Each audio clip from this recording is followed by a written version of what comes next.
Comrade आनंदम सन, comrade Reddy federation के joint secretary, comrade Rajgire federation के JCM 3rd level member और हमारा यूनियन का सभी पदाधिकारियों और ऑर्डिनेंस फैक्ट्री डमडम का मजदूर साथियों, सबसे पहले हम all India defence employees federation की तरफ से आप सबको धन्यवाद देना चाहता हूँ। आप सबको अभिनंदन कर रहा हूँ। ये पिछले वर्ष कमेटी चुनाव हुआ इस फैक्ट्री में आप लोग लाल झंडे का ऊपर all India defence employees federation का ऊपर हमारा मजदूर यूनियन का ऊपर इतना विश्वास रखे, कॉन्फिडेंस रखे, आप लोगों ने सपोर्ट किया, मदद दिया, उसका वजह से वर्ष कमेटी में मेजॉरिटी सीट हमारा यूनियन को आप लोगों ने दिया। मुझे बहुत खुशी है।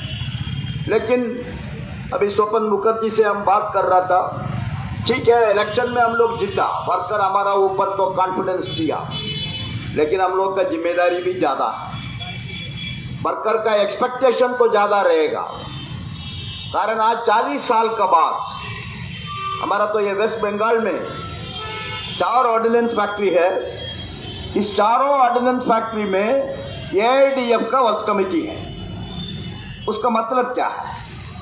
उसका मतलब ऑर्डिनेंस फैक्ट्रीज का तो कर्मचारी है, एम्प्लॉइज है, उनका कॉन्फिडेंस है, उनका एक होप है, उनका एक एक्सपेक्टेशन है, वो तो अपना लाल झंडे का यूनियन का ऊपर है। तो उसको मन में रखे आप सबका इश्यूज के लिए फाइट करना, आपका वेलफेयर के लिए काम करना हमारा यूनियन का भी जिम्मेदारी है, फेडरेशन का भी जिम्मेदारी है, और हमारा इलेक्टेड रिप्रेजेंटेटिव्स तो है उनको भी जिम्मेदारी है। एक दफा चुनाव होने के बाद वर्क्स कमेटी एक यूनियन का नहीं होता है। ठीक है, यूनियन का कैंडिडेट है, यूनियन को सपोर्ट मिला, लेकिन काम करने का समय हमारा तो वर्क्स कमेटी मेंबर है, और फैक्ट्री का सभी कर्मचारी के लिए काम करना पड़ेगा। हम लोग करता भी है, ये फेडरेशन का डायरेक्शन भी है। एक दफा इलेक्शन में जीतने के बाद फैक्ट्री का वर्क्स कमेटी है, फैक्ट्री सभी कर्मचारी हमारा कॉमरेड से साथी है, उनको कोई भी प्रॉब्लम है, कोई भी इश्यूज है, बिना कोई यूनियन एफिलिएशन सबका वेलफेयर देखना हम लोग का काम है। ये लाल झंडे का मोटो है, लाल झंडे यूनियन का प्रिंसिपल है, एआईडीएफ का एक डायरेक्शन है। तो मुझे कॉन्फिडेंस है हमारा तो इलेक्टेड साथी लोग उस रास्ता में अच्छा तरीके से आपका वेलफेयर के लिए काम करेगा करके। अभी कॉमरेड रेड्डी ने बहुत विषय आपको सामने रखा है, उसको हम रिपीट नहीं कर रहा हूँ, रिपीटेशन का जरूरत नहीं, लेकिन 1-2 विषय आपका सामने हम रखना चाहता हूँ। अभी आप सबको मालूम है, अभी कॉमरेड रेड्डी भी आपको बताया, 20 तारीख डीओपीएनटी का सेक्रेटरी का चेयरमैनशिप में national council JCM standing committee का मीटिंग का। आपको मालूम है नेशनल काउंसिल जेसीएम पूरा सेंट्रल गवर्नमेंट एम्प्लॉइज के लिए है, केवल आपका डिफेंस के लिए, रेलवे के लिए नहीं है। देश में कितना भी सेंट्रल गवर्नमेंट एम्प्लॉइज है, railway, defence, postal, income tax, accounts, अलग अलग डिपार्टमेंट में तो काम कर रहा है सरकार कर्मचारी, उनका प्रॉब्लम्स, उनका इश्यूज वो डिस्कस करके सॉर्ट आउट करने के लिए वो मीटिंग है, वो काउंसिल का जिम्मेदारी भी वही है। अभी उस मीटिंग में एआईडीएफ की तरफ से हम लोग ने एक एजेंडा दिया। वो एजेंडा क्या है? ऑर्डिनेंस फैक्ट्री में आज का दिन हमने बोला 70,000, लेकिन एक्चुअली 70,000 नहीं है। आज का डेट में ऑर्डिनेंस फैक्ट्री कर्मचारी का स्ट्रेंथ 68,000 ओनली। एवरी मंथ 300-400 लोग अलग अलग फैक्ट्री मिलके वॉलंटरी रिटायरमेंट में जा रहा। रिटायरमेंट तो अलग है, ठीक है, 60 उम्र हो गया, कानून का अनुसार रिटायरमेंट में जाना पड़ेगा, वो तो ठीक है, लेकिन ऑफिसर से लेके हमारा वर्कर तक बहुत लोग वीआर लेके घर जा रहा है। 2 साल का पहले इन्होंने तो ऑर्डर पब्लिश किया डीम्ड डेपुटेशन का। उस समय 72,000 एम्प्लॉइज था इस ऑर्गेनाइजेशन में, आज 68,000 में पहुंच गया। मतलब 2 साल का अंदर 4,000 लोग इस ऑर्गेनाइजेशन छोड़ के चले गया। उसमें कम से कम 2,000 का ऊपर वॉलंटरी रिटायरमेंट में गया। कारण विश्वास नहीं है, ये ऑर्गेनाइजेशन सरकार का कंट्रोल में रहेगा नहीं रहेगा, ये इंडस्ट्री सिख इंडस्ट्री बनेगा, सिख इंडस्ट्री बनने के बाद ये बंद हो जाएगा, तो फिर हमारा भविष्य क्या है।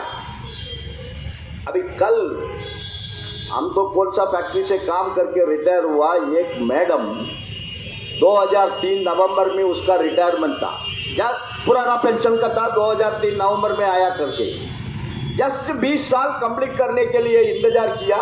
अभी वीआर में जा रहा है, दे दिया वीआर का एप्लीकेशन। हमने बुला के उसको काउंसलिंग किया, लेकिन उसका बाद भी उनको कॉन्फिडेंस नहीं आ रहा। तो ये सब लेके कॉमरेड्स हमने स्टैंडिंग कमेटी में एक एजेंडा दिया। ये आज का दिन तो 70,000 कर्मचारी है, उनको आपने डीम्ड डेपुटेशन में रखा है कॉर्पोरेशन में, उनके लिए एक गैजेट नोटिफिकेशन आप इश्यू करो। कैसे ऑल इंडिया रेडियो और दूरदर्शन दोनों मिलकर प्रसार भारती कॉर्पोरेशन बनाया, उस समय तुमने एक नोटिफिकेशन इश्यू किया प्रेसिडेंट का अप्रूवल से। उस नोटिफिकेशन का डेट में ऑल इंडिया रेडियो और दूरदर्शन में सरकार कर्मचारी का स्टेटस में कितना लोग काम कर रहा है, उनका रिटायरमेंट तक सरकार कर्मचारी का स्टेटस में रहेगा। ऐसा एक ऑर्डर हम लोग को भी पब्लिश करो, यही एजेंडा था। बाकी कारपोरेशन विड्रॉ करो वो सब नहीं दिया, कारण हमको मालूम है, वो बोलेगा कारपोरेशन हमारा पॉलिसी मैटर है। अब बीएमएस का कोर्ट केस भी आपको मालूम है, दिल्ली हाई कोर्ट ने डिसमिस किया। ठीक तरीके से वो केस को आर्ग्यूमेंट नहीं किया, उस केस में पॉइंट्स नहीं रखा, अब तो हाई कोर्ट ने डिसमिस कर दिया। लेकिन एआईडीएफ का पिटीशन अभी भी मद्रास हाई कोर्ट में है, हम तो फाइट करेंगे। लेकिन नेशनल काउंसिल जेसीएम में हमने इतना ही पॉइंट रखा है, हमारा रिटायरमेंट तक हमको सरकार कर्मचारी में रहना है, उसके लिए एक नोटिफिकेशन इश्यू करो। वो एजेंडा आया, डीओपीएनडी का सेक्रेटरी एक सीनियर आईएएस ऑफिसर है, मैडम है, तो उन्होंने हमको ये सवाल पूछा, मिस्टर श्री कुमार, ये आपका मिनिस्ट्री ऑफ डिफेंस का मुद्दा है, ऑर्डिनेंस फैक्ट्री का मुद्दा है, आप उधर क्यों बात नहीं किया, आप सीधा इसको नेशनल काउंसिल जेसीएम में क्यों लेके आया, ये सवाल हमको पूछा। हमने उसको बोला, respected madam, Why are you asking me this question? आप हमसे ये सवाल क्यों पूछ रहा है? आपका बगल में बैठा है जॉइंट सेक्रेटरी मिस्टर यादव, हमारा मिनिस्ट्री ऑफ डिफेंस का, डिपार्टमेंट ऑफ डिफेंस प्रोडक्शन का joint secretary, land system ordnance factory उसका जिम्मेदारी है। इस मीटिंग में आके आपका लेफ्ट साइड में बैठा है, आप ये सवाल उनको पूछना है, बाबा तुम्हारे डिपार्टमेंट का इश्यू नेशनल काउंसिल जेसीएम में क्यों आ रहा है, why are you asking me. तो वो मैडम ने बोला, बाद में हमको पता चला वो जानबूझ के हमको प्रोवोक किया करके, उन्होंने खुद हमको लंच टाइम में बताया। उन्होंने बोला, I am asking you a question mister Shri Kumar, you have to reply. हमने बोला हम रिप्लाई करेंगे, आपको ये सिंपल कॉमन सेंस है, हम ये इश्यू आपका सामने लेके आया, उसका मतलब क्या है, these people are not prepared to listen to अस।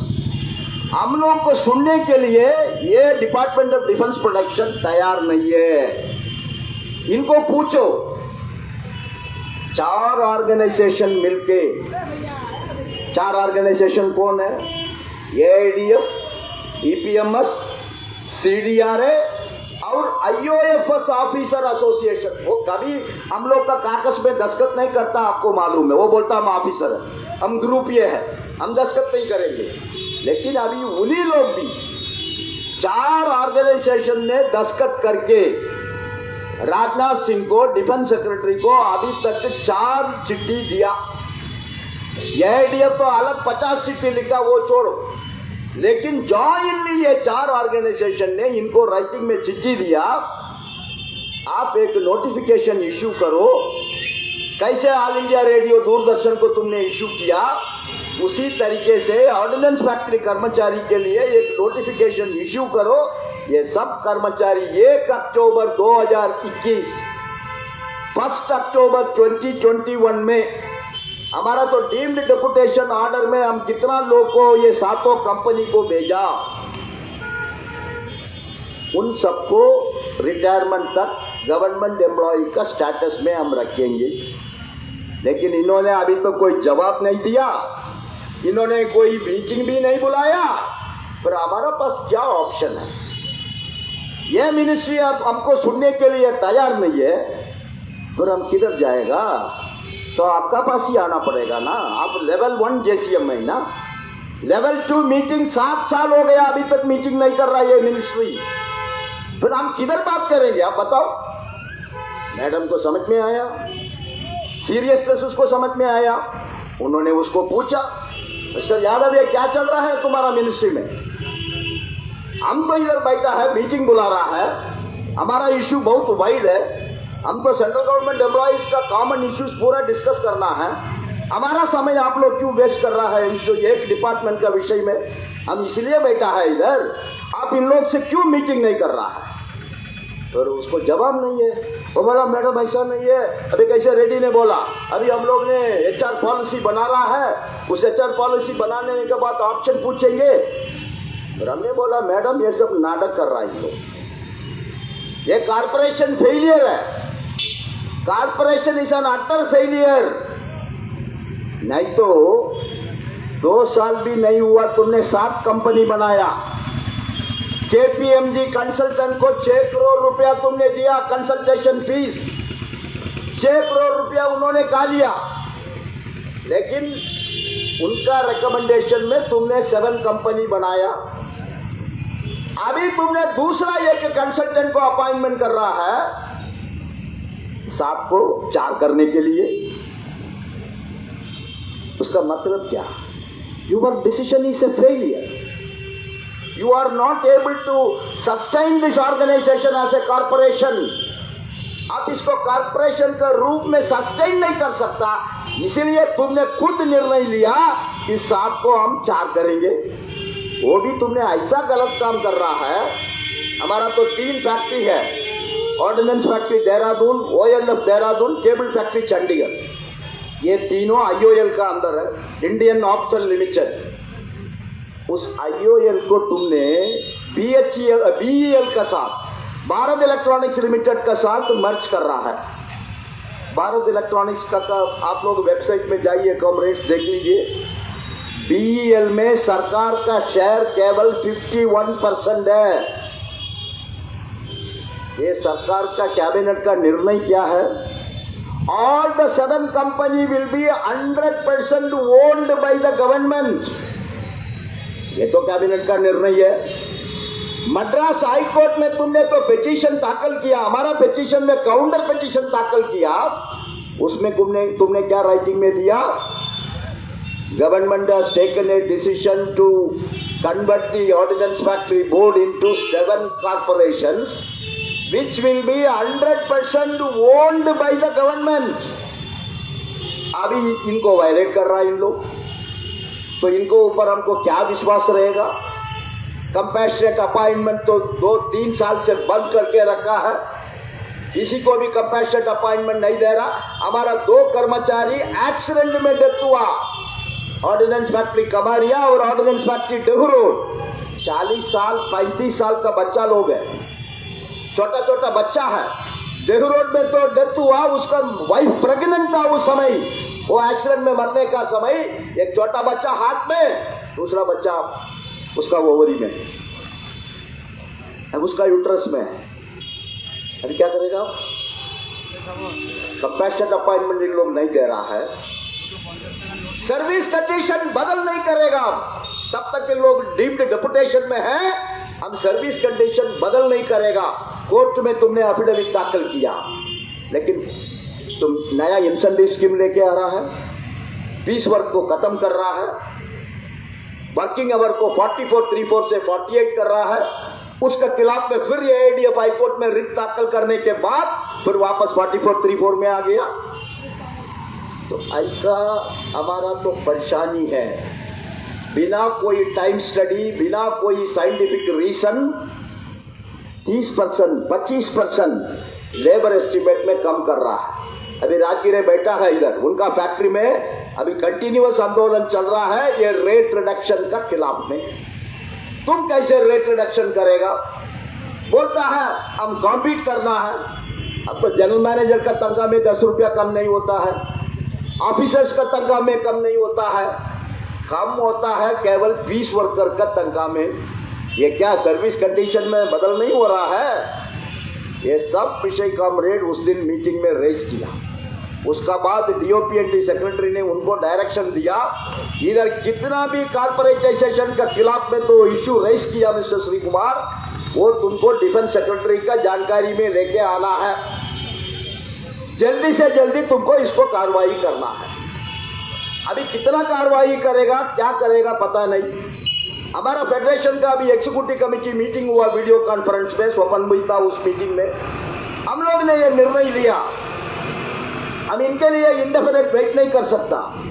हमारा आंदोलन का रूपरेखा हम तैयार करेंगे। अभी सबसे पहले 3 तारीख अभी प्रोग्राम है आप लोग का। इन लोग का बुद्धि में क्या है? कॉर्पोरेशन डे सेलिब्रेशन करो।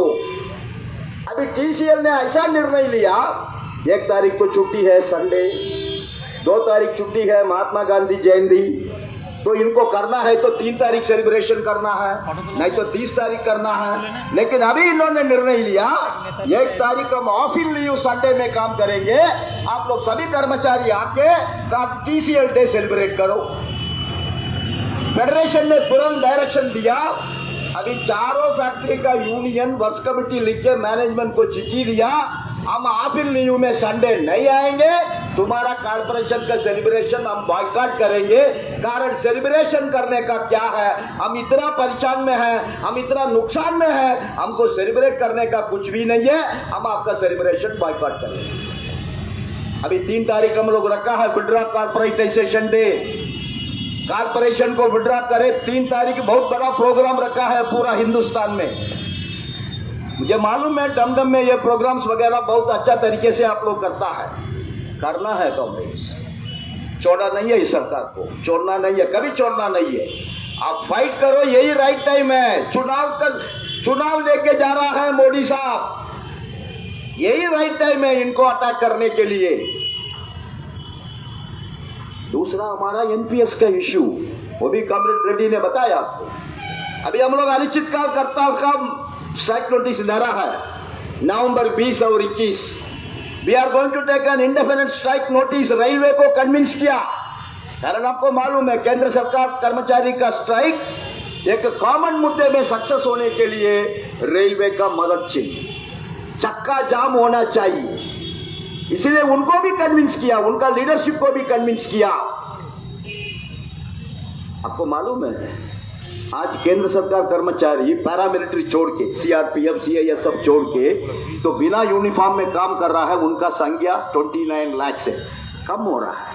5th पे कमीशन में 45 लाख था, 45 lakh, now we are 29 lakh. उस 29 लाख में 20 lakh are in NPS, 20 lakh सरकार कर्मचारी अभी एनपीएस में है। तो उनका भविष्य क्या है?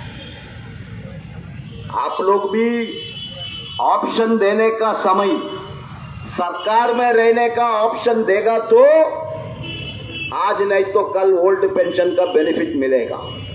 लेकिन एक दफा कंपनी में ज्वाइन किया फिर परमानेंटली ओल्ड पेंशन स्कीम आप लोग के लिए खत्म हो जाएगा। कारण कोई भी पब्लिक सेक्टर में, कोई भी कंपनी में आपका पेंशन रूल 1972 अप्लीकेबल नहीं होता है। CCS pension rule 1972, it is only for central government employees. आप एक दफा कंपनी ज्वाइन किया फिर वो अधिकार ओल्ड पेंशन के लिए तो फाइट करने का अधिकार वो भी खत्म हो जाएगा। इसलिए वो भी ध्यान में रखना पड़ेगा आपको। नंबर 2, नंबर 3 बहुत इश्यूज है। अभी फेडरेशन का सर्कुलर आपको रोज आता है, वही स्टैंडिंग कमेटी में हम लोग ने कुछ मुद्दा इश्यू डिस्कस किया। आपका एंट्री पे फेडरेशन ने फाइट करके एंट्री पे दिलाया हमारा HS2 HS1 प्रमोटी को, लेकिन उनको एक ऑप्शन मिलना चाहिए एक 2006 से छठे पे कमीशन का अंदर आने के लिए, लेकिन नहीं दे रहा है। उसका इश्यू बातचीत किया, उन्होंने कंसिडर करने के लिए एग्री किया। दूसरा, पे कमीशन में 7वां पे कमीशन में अंदर आने के लिए और एक ऑप्शन हमको दे दो, कारण इन्होंने ऑप्शन दिया केवल 25 जुलाई तक। 2016 से 25 जुलाई तक इन्होंने ऑप्शन दिया। मान लिया हमारा प्रमोशन अगस्त में आ रहा है, सितंबर में आ रहा है, हम उस प्रमोशन हमारा 5th पे कमीशन 6th पे कमीशन में लेके, कारण उस पे ग्रेड पे का बेनिफिट मिलेगा हमको। 7वां पे कमीशन में केवल एक इंक्रीमेंट मिलेगा, लेकिन छठे पे कमीशन में एक इंक्रीमेंट भी मिलेगा और ग्रेड पे का डिफरेंस भी मिलेगा। तो वो हमको मिलेगा तो 7वां पे कमीशन में हमारा तनख्वाह बढ़ेगा, उसका इफेक्ट हमारा रिटायरमेंट तक हमको मिलेगा। तो इसीलिए उनको एक ऑप्शन दे दो। बहुत चर्चा होने के बाद हम लोग ने अग्री किया, ठीक है 1 साल तक आप ऑप्शन दे दो। आप 25 जुलाई 2016 में ऑप्शन बंद कर दिया 7वां पे कमीशन में आने का, उसको 25 जुलाई 2017 तक आप दे दो। इस 1 साल का बीच में किसी का भी प्रमोशन आया, किसी का भी MACP आया, उन्होंने उस बेनिफिट छठे पे कमीशन में लेगा, उस दिन से फिर 7th पे कमीशन में आएगा। वो भी कंसिडर करने के लिए एग्री किया। फेस्टिवल एडवांस का एक मुद्दा था, हमने उन लोगों को पूछा, आप लोग का घर में एक मेड सर्वेंट काम कर रहा है, उसको भी आप लोग बोनस ये फेस्टिवल एडवांस देता है? प्राइवेट कंपनीज में, सभी प्राइवेट कंपनी में फेस्टिवल एडवांस है, पब्लिक सेक्टर में भी है, सरकार में था, अब पे कमीशन का नाम पर आपने बंद कर दिया। तो हम लोग का डिमांड है 1 महीने का बेसिक पे आप हमको फेस्टिवल एडवांस दे दो, 10 महीने में उसको रिकवरी करो। अब तो वापस दे रहा है नाम, आप हमको फ्री नहीं दे रहा, इतना ही है, वो इंटरेस्ट फ्री है, उसके लिए कोई इंटरेस्ट नहीं है। उसका ऊपर भी बहुत डिस्कशन हुआ। डिस्कशन होने के बाद फिर उन्होंने एग्री किया, ठीक है हम 20,000 के लिए प्रयास करेंगे। हम अलग अलग रेट में नहीं देगा, किसी का 50,000 है, किसी का 70,000 है, हम ऐसा करेंगे एक 20,000 रखेंगे। फिर हम लोग ने बोला आप ऐसा करो, एक बेसिक पे रखो, 50,000 का सीलिंग रखो। श्री कुमार का 30,000 है, श्री कुमार को 30,000 दे दो। स्वपन मुखर्जी का 40,000 है, उनको 40,000 दे दो, लेकिन एक सीलिंग रखो 50,000। मान लिया हमारा बेसिक पे 70,000 है, फिर भी आप हमको 50,000 दे दो। इसका ऊपर भी बहुत डिस्कशन हुआ, हम लोग ने बहुत अल्टरनेटिव सजेशंस दिया, लेकिन कुछ फेवरेबल रिस्पॉन्स था, ठीक है हम लोग ने उसको कंसीडर करेंगे। और NPS to OPS conversion, Reddy ने बताया ना, हम लोग का एक क्लियर डिमांड है AIDF का। इसमें AIDF तो आपको मालूम है हमेशा एकदम क्लियर लाइन में चलता है, उसको अंतिम तक हम लोग फाइट करता है। आपका 300 डेज का छुट्टी के लिए 55 साल लड़ाई किया all India defence employees federation, उसका बाद ही 300 डेज का छुट्टी मिला। तो हम तो क्लियर है, हमारा फेडरेशन क्लियर है। क्या है, तुमने 20 मई 2004 में एक नोटिफिकेशन इश्यू किया 7,354 पोस्ट अगले 3-4 साल में फिलअप करने के लिए। उस 7,354 पोस्ट में अलग अलग साल में तुमने रिक्रूटमेंट किया, 2004 में किया, 5 में किया, 6 में किया, 7 में किया। सो आपको ये फाइंड आउट करना है ये 7,354 में कितना लोग नौकरी में आया, इंडस्ट्रियल नॉन इंडस्ट्रियल सभी लोग, उन सबको ओल्ड पेंशन स्कीम में लेके आना पड़ेगा। यही डायरेक्टरेट ने उसको रेकमेंड भी किया, सिफारिश भी किया, लेकिन अभी बोल रहा है 6 DDG का कमेटी बनाया, उस कमेटी का निर्णय है, हम उसका मुताबिक नहीं देंगे। इंडिविजुअल को कॉल लेटर 22/12/2003 को पहले मिला तो उनको कंसिडर करेंगे, बाकी किसी को कंसिडर नहीं करेंगे। तो उसको लेके कल का JCM मीटिंग में बहुत लड़ाई संघर्ष होने वाला है, हम छोड़ेगा नहीं इनको। इसलिए साथियों इश्यूज तो बहुत है। 8:15 तक हमको समय दिया हमारा अध्यक्ष साहब ने, अभी 8:20 क्रॉस हो रहा है। हम तो ज्यादा समय क्यों लेंगे, बहुत इश्यूज तो रेड्डी साहब भी टच किया। इसलिए कॉमरेड्स, परिस्थिति गंभीर है, नो डाउट।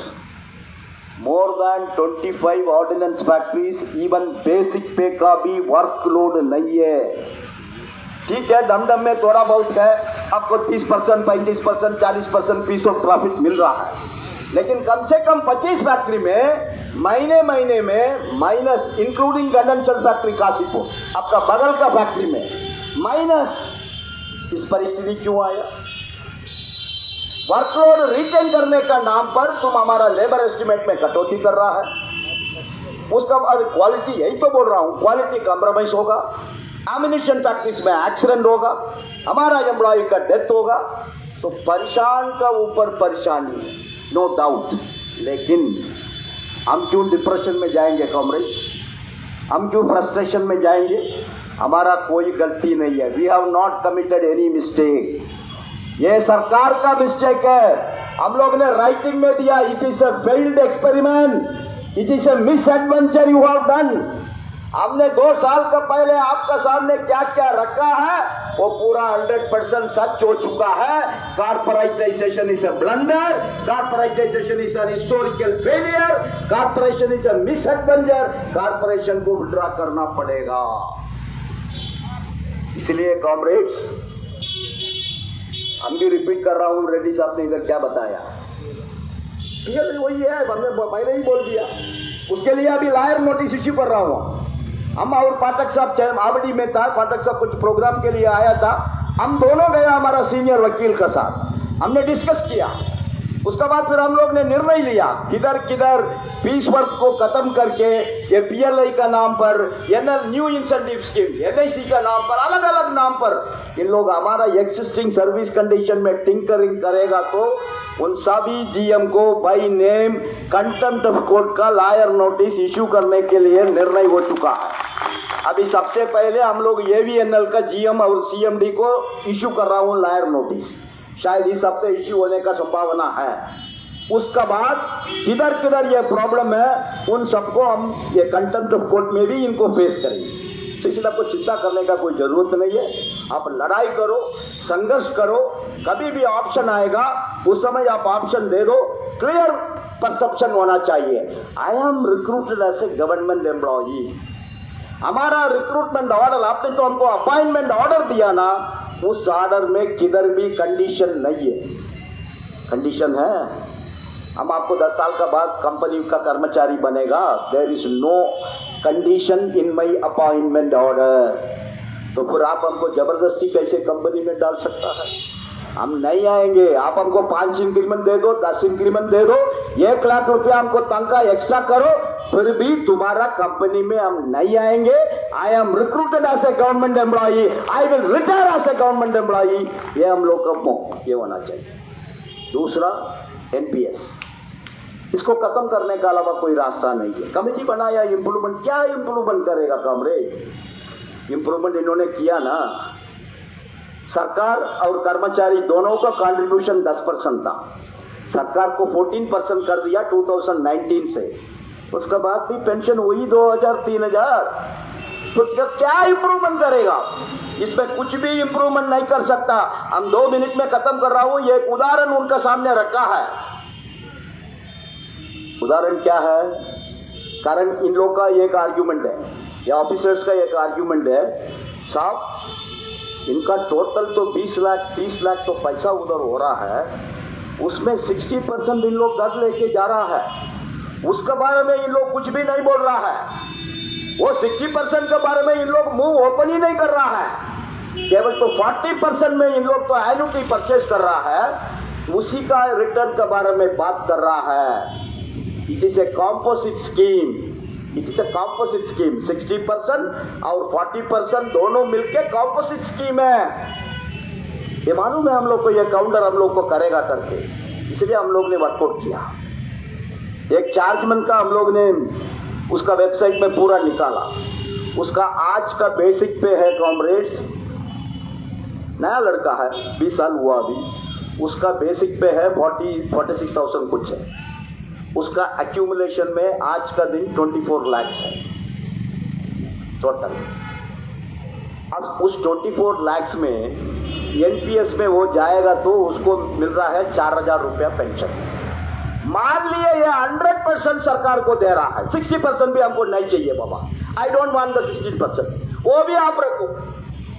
फिर भी हमको कितना पेंशन मिल रहा है? Not more than 14,000। 60% हम सरकार को देने के बाद भी हमको 14,000 का ऊपर पेंशन नहीं मिल रहा। कारण क्या है?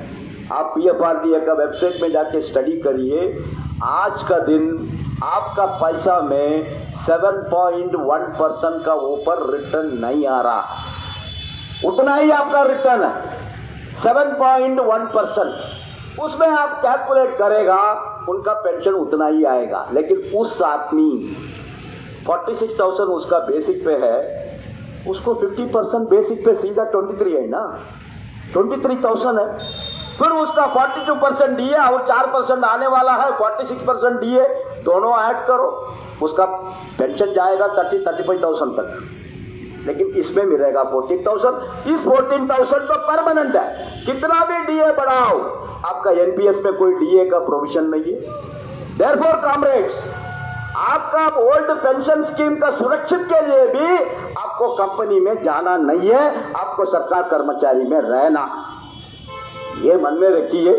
बाकी आपका कितना भी इश्यूज है, उस दिन ये भी बात हुआ नेशनल काउंसिल जैसे में, हमारा तो central government employees group insurance है, अभी भी वही है 30 रुपया, ग्रुप से के लिए 30 रुपया, मरेगा तो 30,000। अब ग्रुप डी के लिए 60,000, उसको भी अभी 2-3 पे कमीशन होने के बाद भी आपका central government employees group insurance scheme भी बदल नहीं कर रहा है।